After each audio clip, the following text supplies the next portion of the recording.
I got my wish and married the person I loved. We treated each other with respect. Until he heard at a reunion that the school beauty had died. That's when I found out he actually hated me to his core. He said if I hadn't picked up his exam admission slip, they wouldn't have missed each other, and she wouldn't have died. Fueled by alcohol, he beat me into the ICU.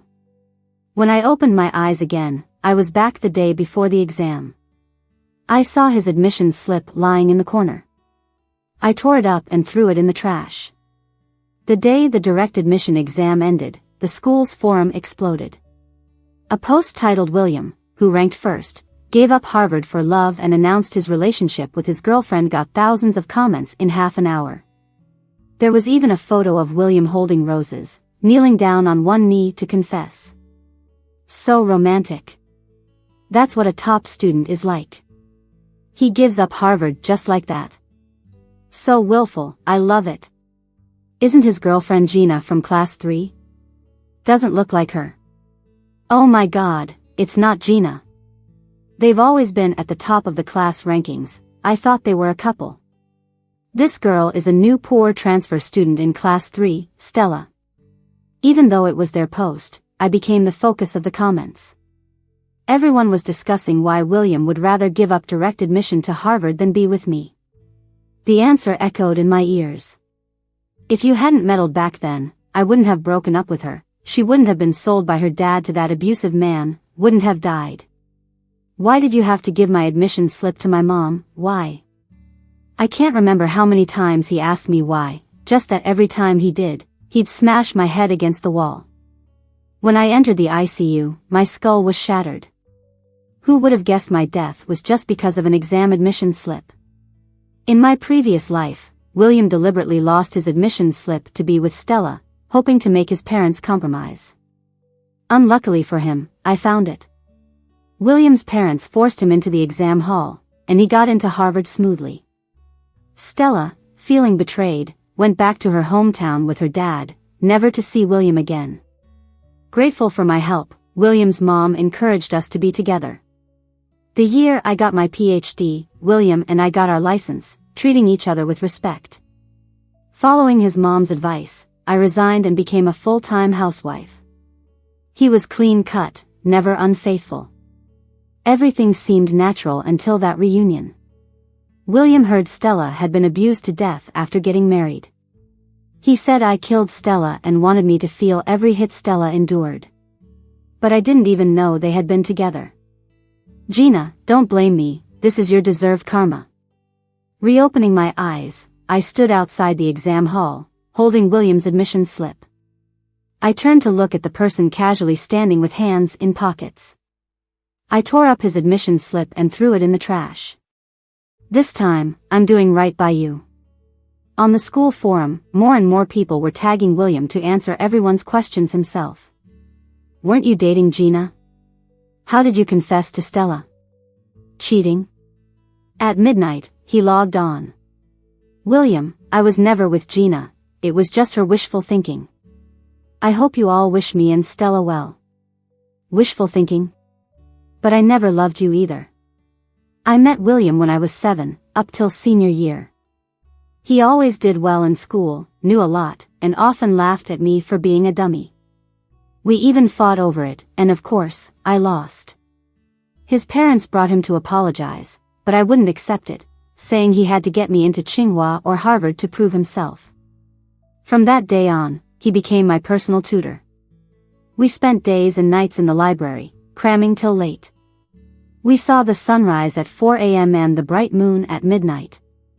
In sophomore year, I struggled with my coursework, doubting I was cut out for Tsinghua or Harvard. He gently patted my head, smiling confidently. With me here, how could you not make it? Don't you trust yourself or me? I laughed at him for being pretentious. Our relationship was more like comrades than boyfriend and girlfriend. Comrades who would stick their necks out for each other but never fall in love. In our junior year, a transfer student joined our class. Stella, with her shabby backpack and deer-like shy eyes, silently and beautifully slipped into William's heart. She would quietly watch William, and when he noticed, she'd quickly look away like a child caught doing something wrong. When William approached, she'd bow her head, hiding her blushing face. She secretly slipped anonymous notes into his pencil case, saying, "A humble me likes a distant you."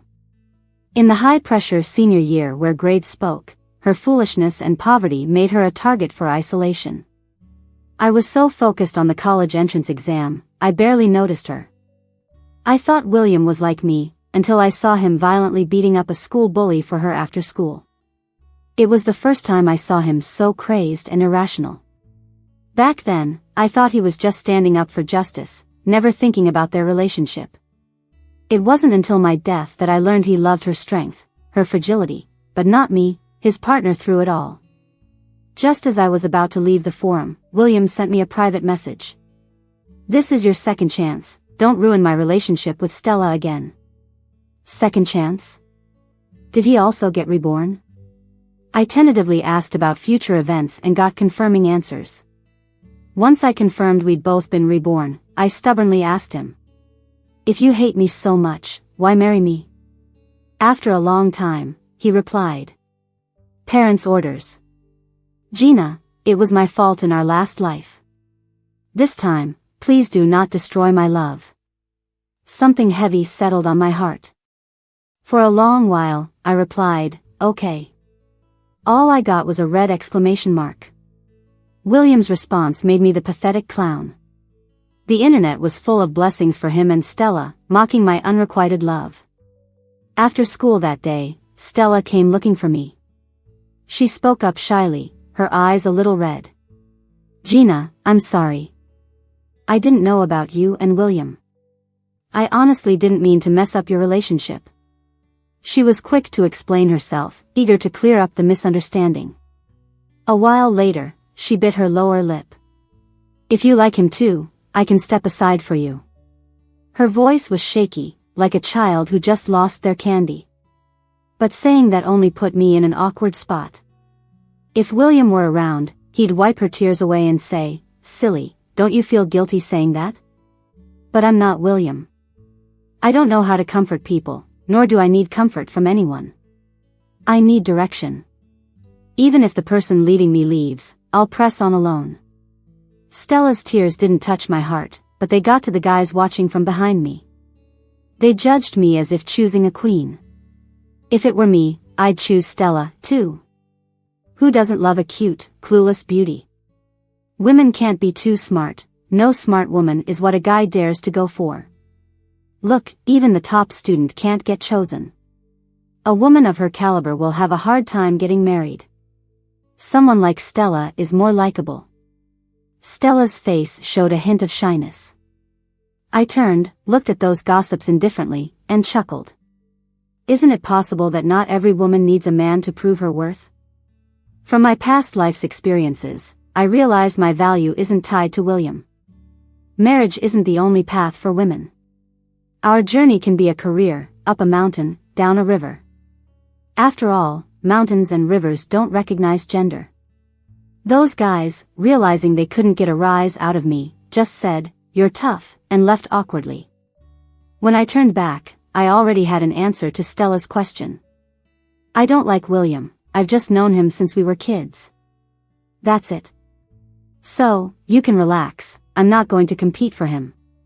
Stella seemed unsure, her damp eyes flashed as she asked, "Really?" I smiled warmly, "You guess. I've followed William for a lifetime, now that he's stopped, I need to become my own son this lifetime." Back home, I heard the mother next door arguing with her son. William's mom heard he skipped the exam and was livid. Others would die to get into Harvard, and you're just giving it up. What's going on in your head? Your scores practically guarantee acceptance, why didn't you take the test? Not just a guaranteed spot, in his past life, William had a direct path to getting his PhD at Harvard, snatched up by a Fortune 500 company before graduation with $1 million salary. William wouldn't give any explanation, unyielding to any advice. His mom's anger fizzled out like water on fire, all while William stayed unmoved. Seeing me, she clung like I was a lifeline. "Gina, glad you're here. Please talk some sense into this kid. Ignoring Harvard for some obscure college, what future does that hold? With my arrival, William's silence ended. He looked right at me, emotional. Who says there's no future? People with talent shine wherever they are. I'll prove it to you all. William's determination almost got me caught up. Once, without worldly experience, I thought like that too. But reality is harsh, there are always more outstanding people. The gap between Harvard and an unknown college isn't just a diploma, it's perspective and platform. Gold shines, sure, but some gold shines brightly, while some emit only a faint glow. Some gold never gets discovered, no matter how bright it could be. To achieve, you have to climb with all your might. This brutal world hits those who want it all with a hard slap. William's resolve was cold, and his mother got so mad she locked him out. It was just us two in the hallway. In the stickiness of early summer, it felt even stickier. In the end, I spoke first. Does it really have to be like this? He said, you, more than anyone, should understand my resolve. Yes, I know it all too well. To the point of understanding death. I pulled out my keys, opening my door. Just before closing it, I turned back, smiling brightly. Aunt won't let you fill out whatever application you want. William's eyes were filled with rebellion. I'll manage without your worry. Oh, and don't go finding her anymore. She's sensitive. I don't want her upset. I was taken aback, forcing myself to keep smiling. All right, wish you both happiness. After that, their love grew even stronger. I felt like a villain in some romance novel, my existence only serving to unite the leads. Luckily, this wasn't a book. William's withdrawal gave me the school's only guaranteed spot. When I got the acceptance letter, I packed and set off north. I figured we probably wouldn't cross paths again. A classmate close with me mentioned how William changed after giving up his spot. He stopped going to the library, his grades dropped, and he was always with Stella. Recently, Stella's dad tried to take her back home to stop her from taking the exams. William went ballistic, fought him off, promising to secure her future. I'd not believe it without seeing it, that the top student could fight and almost got disciplined for it. You've known him 10 years. Can you guess what he's thinking? I think he just doesn't want Stella to suffer domestic violence again. So, he chose to use his life to protect Stella. And the price he paid was wrecking mine. I didn't reply, pretending I never knew William. The next time I heard his name was after our college entrance results were out. William's mom suddenly showed up at the school gate and slapped me right in the face. Why didn't you give me William's admission ticket? Now he's run off with that Stella, are you happy? Her anger made me realize that it wasn't just William and I who seemed to have a second chance at life. From her yelling, I learned that William purposely scored lower on his exams to attend a college in Stella's hometown. Stella never married anyone else, and they became a couple admired by everyone in college. William's mom insisted I ruined William's life and told me I had to take responsibility. I could only stand there in the wind with a bitter smile. I found his admission ticket, he said I ruined him. I didn't find it this time, and he still says I ruined him. Isn't it ridiculous for a life to be ruined by just one admission ticket? She was stunned for a moment, then grabbed my arm hard and shook me. Gina, why did you do this? You were always a sensible kid in my heart. How did you turn so bad? Bad? I'm just trying to avoid dying again. But she wouldn't accept my viewpoint. If you're afraid of William hitting you, then just don't marry him. You didn't have to go to such extremes. I wouldn't let him hurt you again. How easy for her to say. After all, no matter how close we were, she wasn't my real mom. From beginning to end, only I truly cared for myself. I pried her hand away, Auntie, but if you can't even persuade him to take his exams seriously, how will you stop him from taking his anger out on me? My words shattered her fragile pride. Another stinging slap hit my face, bringing clarity through the pain. You're scared of dying, that's it, so selfish. The security guard saw it and quickly pulled her away. Even as she was being separated from me, she continued to claw at the air in my direction. William was wrong that time, but you didn't need to destroy him. Why not just leave him alone?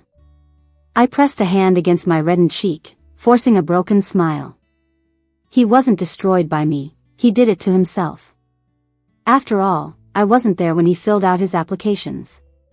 William's mom seemed to realize something, as if facing a great threat. Did you persuade him to change his choice? It was you. If William can't get into Harvard, don't think I'll let this go. I'll expose what you've done so everyone at Harvard sees your dirty behavior. I was just giving advice, not persuading. Her loud insults gradually faded as the security guard led her away. Back in my dorm, I traced the outline of my swollen cheek in the mirror and wrote down the date next to it. Later, my teacher informed me that William's mom had indeed complained to the school about my actions. But her outrageous claims didn't cause any problems, and I was told not to worry about it.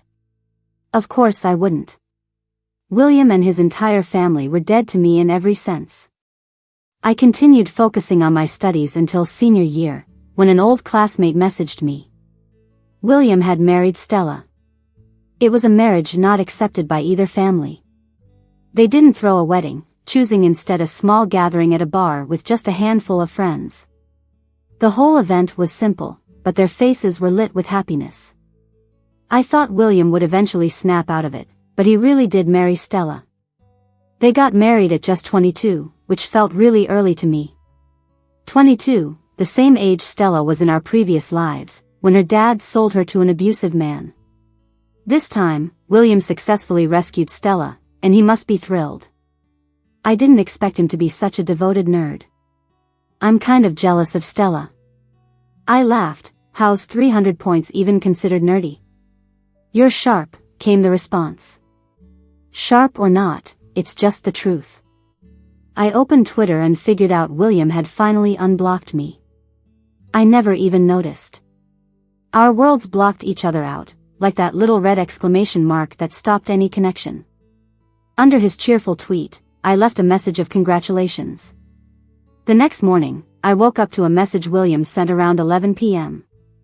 Are you still planning to go for your doctorate? He asked. Of course, I replied. After a long pause, he said, good, make sure you have no regrets. I didn't respond. William's regret was not marrying Stella. My regret was not realizing my ambitions, not living a long, full life. Without him, I had no regrets. I lived my life as I did before, the only difference being that after earning my doctorate, I didn't marry. Like the old William, I got offers from Fortune 500 companies before even graduating. In my first year, I was making a six-figure salary. I thought I'd never see him again, until one afternoon, William showed up delivering my food. At first, I just took the delivery like usual. The girl at the front desk mentioned a delivery guy had been standing there watching, which caught my attention. When he turned and saw me, he pulled his hat lower and left quickly. William? I could hardly believe it. That confident man from my memory was delivering food like this. This was where William once worked. He could have been here as an executive, but instead, he was making deliveries. Over the years, although I didn't keep track, I'd occasionally hear about William from old classmates. William thought even if he went to a smaller college, he could still work his way into Harvard. But in their second year of marriage, Stella got pregnant. Under pressure from Stella's awful dad, William was forced to support the family. He didn't have the energy to pursue further studies. In fact, after the comprehensive split during 4 years of college, he had long lost the chance to walk into Harvard again. William sent out thousands of resumes but scored hardly any interviews. At first, he blamed others for focusing on education over capability. He struggled a bit, but with so many rejections, even the will to struggle eventually faded. Those grand aspirations he once had got chewed up by the harsh reality. The kid who always said gold will shine gave wearing the yellow robe a whole new meaning. William stared at me, zoned out for a while. Finally, all he could say was, "What are you doing here?" To clear up any misunderstandings, I explained, I just picked up the opportunity you gave up on. That's all. He tried, awkwardly, to make conversation. You changed your phone number and English name. I didn't recognize you at first. I've always had this name. Just never had the chance to use it before. Full-time housewives don't really need an English name. William looked a bit guilty, offering some explanation for his mistakes. Good for you. This way I don't feel guilty. I chuckled coldly. If your guilt comes at the cost of my pain, I don't need it. The late afternoon sun cast a shifting shadow on his face, making his voice hoarse. Sorry. William wanted to say more but was interrupted by another voice from behind me. Gina, let me take you out for lunch. Who's this? Both men froze for a moment when they locked eyes. They saw someone who looked quite a bit like themselves. Sorry to disappoint, there's no cheesy doppelganger story here. It's just that attractive people often share similar traits. I calmly introduced William to him. Jack, he's a junior from Harvard. When William heard Harvard, his expression changed noticeably. I thought he might remember this guy. Even though William and I weren't studying the same major at Harvard, Jack used to follow me around saying he wanted to date me. Turns out, ever since he and Stella split, he never cared to ask about me. Jack asked, You two are? I replied flatly, old classmates who lost touch for a while. If you're Gina's old classmate, you've got to be pretty accomplished. Where are you working now? William turned slightly, trying to hide the big letters on his yellow delivery uniform. But those letters were huge, they're not easy to hide. Being a delivery driver isn't so bad. If I hadn't gotten into Harvard, I'd be doing deliveries too. Jack, oblivious and a bit thick-skinned, only further wounded William's fragile pride. William's face was deep in shadow, and stayed that way for a long time. For a moment, I thought I saw some mischief in Jack's eyes. He patted me, Gina, this new Japanese place opened next door. The ingredients are from Norway, so you can safely eat there. William looked like he found a game changer and told Jack, she doesn't like Japanese food. She's sensitive to fishy smells. Jack was unfazed. He turned to me and asked, Is that true? Because last time at the team building, you munched on a ton of salmon and sweet shrimp. The battle between men can be so childish sometimes.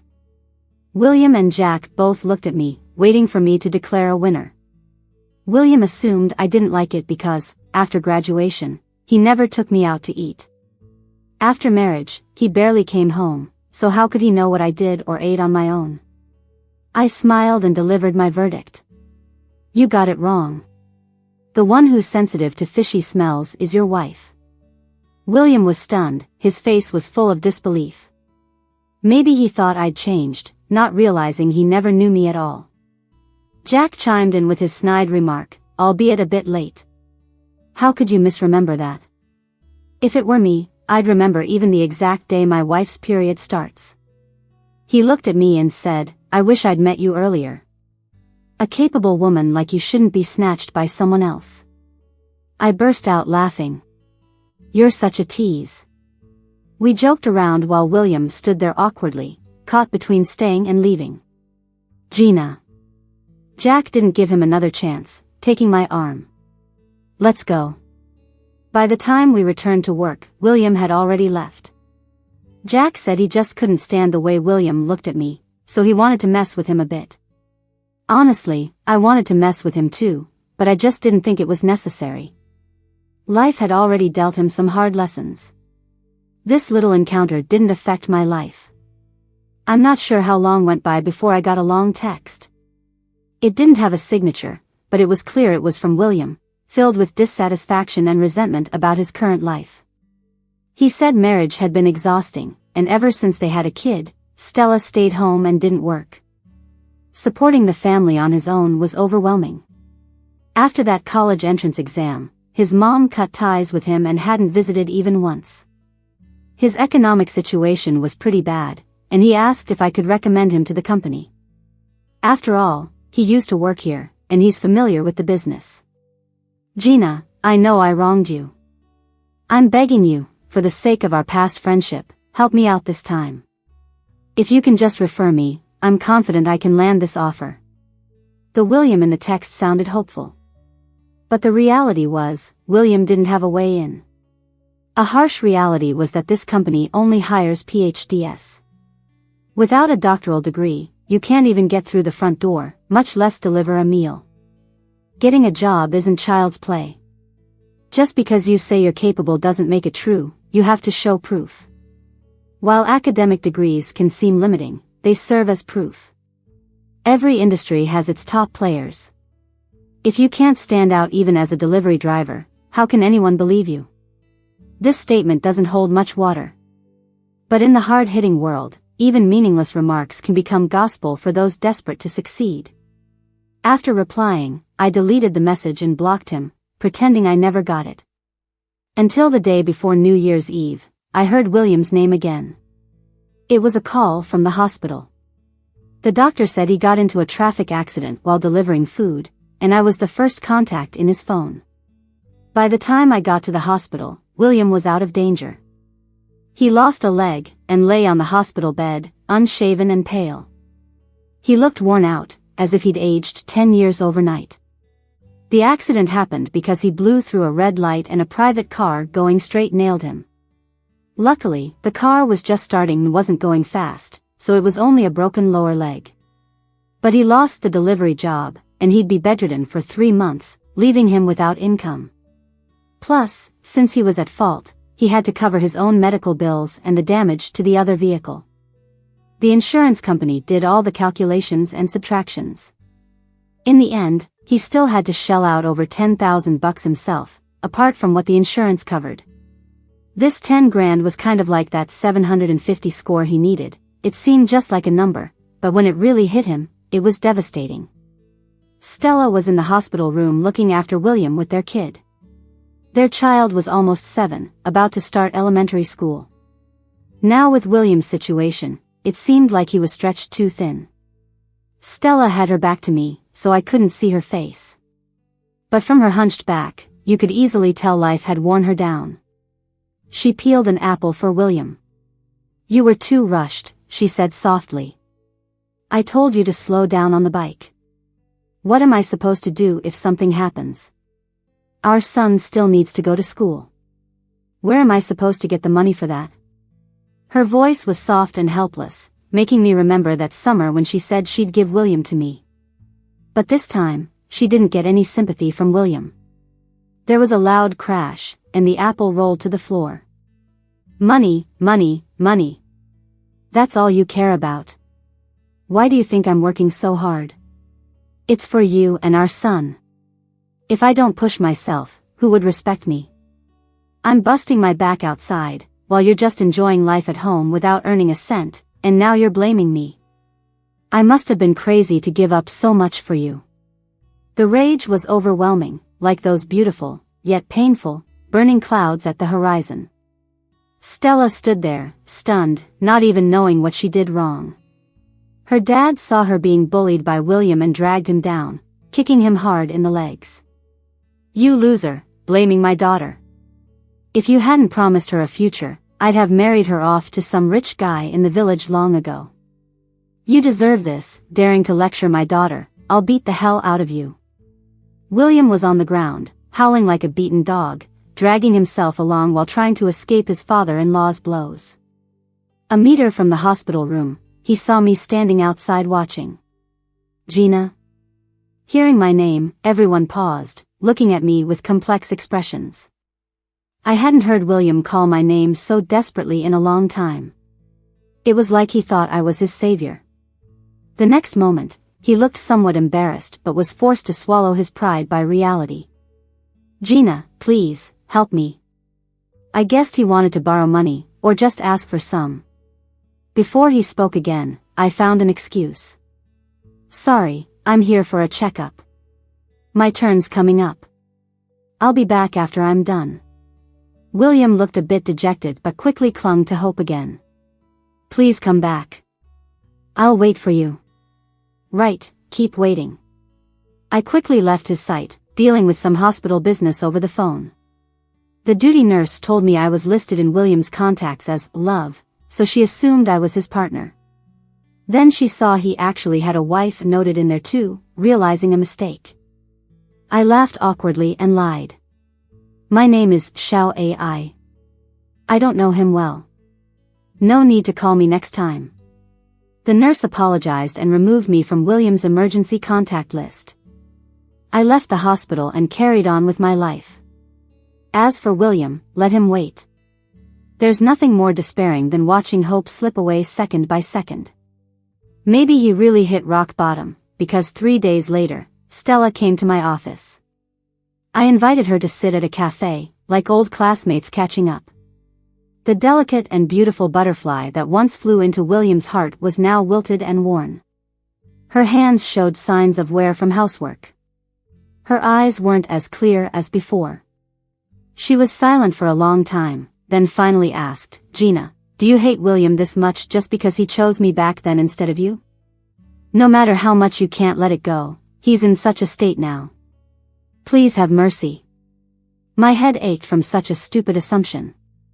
To her, or maybe many people, I was just someone who would destroy what she couldn't have. I did want him ruined, but more so I wanted to watch him crumble on his own. William's mom was right, I was wicked. But who made me a bit off my rocker? My brain was already smashed by William. When he repeatedly banged my head against the wall, did he ever think of sparing me some pity? Even after I died, I floated above, saw myself in the ICU in a terrifying state. Half my brain was crushed, black and blue, looking like a ghost. After all that, it'd be weird if I let it go. But Stella didn't know all that. "You don't need to worry, this is between him and me. It won't involve you." I got up to leave, and Stella, emotional, pulled me back. "Just 10 grand. Please help me."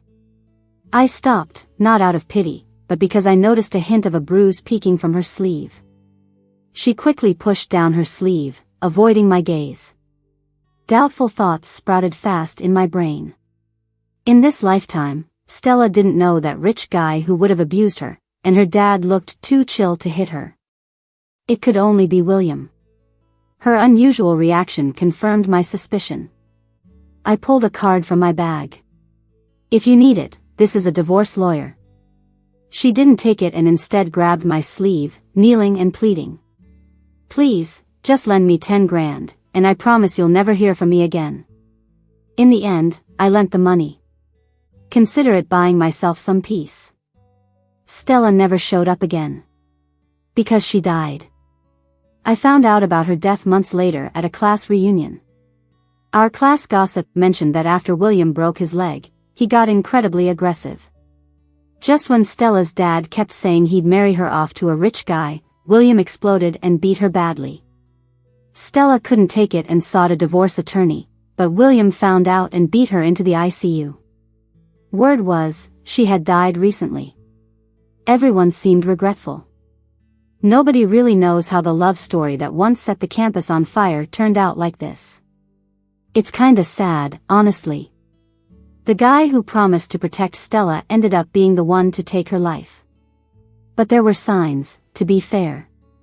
I mean, wasn't I beaten to death by him too? People said he was a domestic abuser, no different from any other jerk who comes into money suddenly.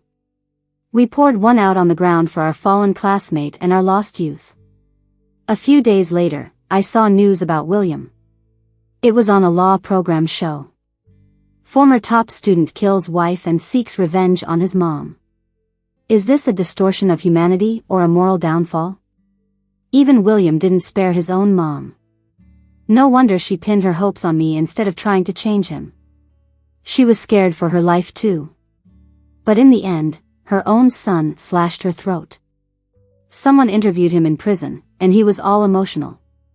He said his mom ruined him. If she'd just backed his relationship, he wouldn't have ended up so miserable and extreme. He whined about his tragic life in front of the cameras. The show wrapped it up by blaming it on a controlling single mom causing psychological damage, leading to revenge. I turned off the TV and took out a mirror from the safe, wiping off the patterns on it. I picked a weekend and headed to that prison. William was in his prison outfit, hair buzzed off, looking nothing like his old handsome self. His eyes were void of desire, dull like stagnant water. We picked up the phones, separated by a glass wall. He said, "You're here. Bet you didn't think I'd end up like this, huh?" I replied, "What's so unbelievable? Last time wasn't all that different." He laughed at himself. "Yeah, no surprise. If I had known, I'd have just gone with you to Harvard. At least I could have lived it up back then." I looked calmly at him. "You wouldn't. You're always out to prove something to me, thinking another path would be better. That's why you cut off all your options with just a few words from me." Memories flitted between us like a slideshow. William paused, then suddenly started pounding on the glass like a waking beast. "You did it on purpose? You actually did it on purpose. You pretended you couldn't get over me, making me desperately cling to Stella, just to fall into your trap." I shrugged, feigning innocence. "How is your downfall my problem, William? You've always been selfish. Even from the beginning, you never considered sacrificing your future for her. You could have deliberately bombed the exam you were guaranteed to pass, but you didn't. The admission ticket was just an excuse to take it out on me. You never really loved Stella. You loved your own desires." "Gina." He stood up suddenly, filled with rage. I smiled and reminded him, "You have 6 months left. Make the most of it." Last time, William died of a sudden stroke 6 months into his sentence. I hung up the phone and walked away. He shouted and cursed behind me, but I didn't hear a word. 6 months later, I went back to that prison, only to hear that William had already died. An insider said that ever since I visited, William became convinced he was sick, kept asking for tests, but nothing came up. He just didn't believe it, started a countdown in a notebook, wandered around like a madman. Always freaked something would happen, and then something did. Everyone said he scared himself to death. Before he died, he wrote 5 words in his notebook. "Gina, I'm sorry." I looked up at the air and whispered, "I don't accept your apology." When I got back, I had a dream. William, in the afterlife, talking to an elderly woman, saying he wanted a do-over. The old woman was knitting, voice low and raspy. "People always think a do-over will fill the gaps, but it just makes more. There aren't endless do-overs. Life's a one-way street, take responsibility, don't blame others. If you're starting over, don't dwell on regrets. Live your life to its fullest." She gave me a smile. I woke up, facing the 5 a.m. sunrise, watching it rise higher and higher. I'm gonna make sure my life is something special, cherishing this rare opportunity.